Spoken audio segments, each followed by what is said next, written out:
Nu uita că pe data de 3 decembrie cutia de Crăciun se lansează.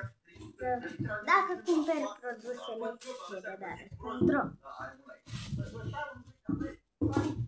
Acum trebuie să fac cumva să o duc la sediu. Revin.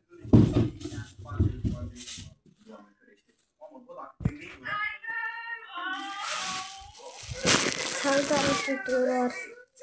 Nu spuneți că ăsta e un live. Tocmai mă ducem la sediu. Și... Deci... Eu mă făcam în live, dar eu acum mă uit la voi. Deci... Eu vreau să vă duc la sediu.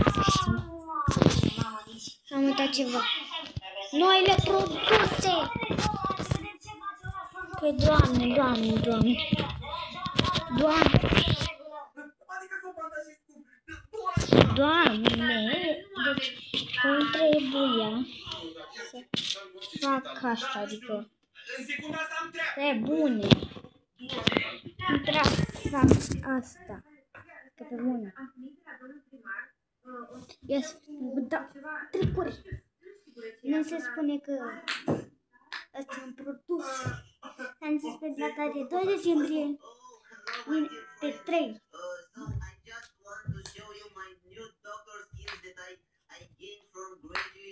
Nu pot.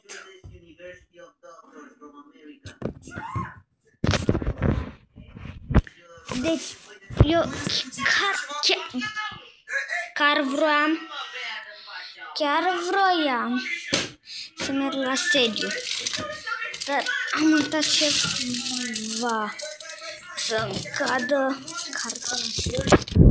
Se spune acum că nu mă v-am pus aici.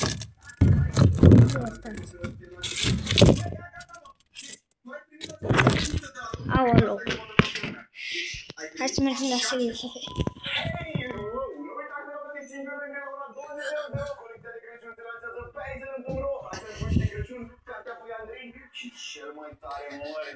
Bă, nu! Îmi spuneți că eu merg pe jos. Păi nu, că eu am în spatele meu o scenă.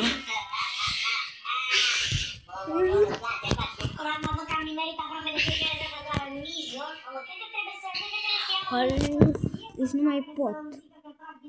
O eternitate mai târziu.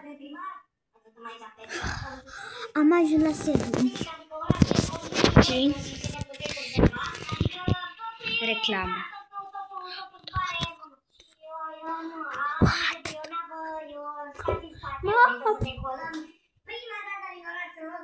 În episodul următor.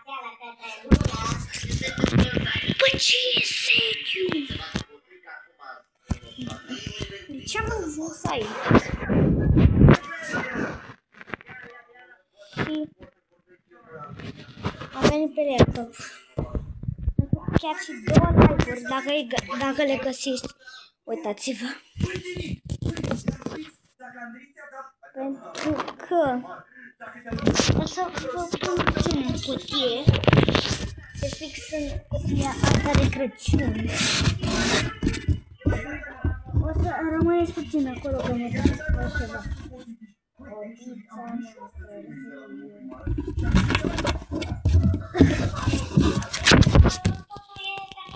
Nu am găsit nimic.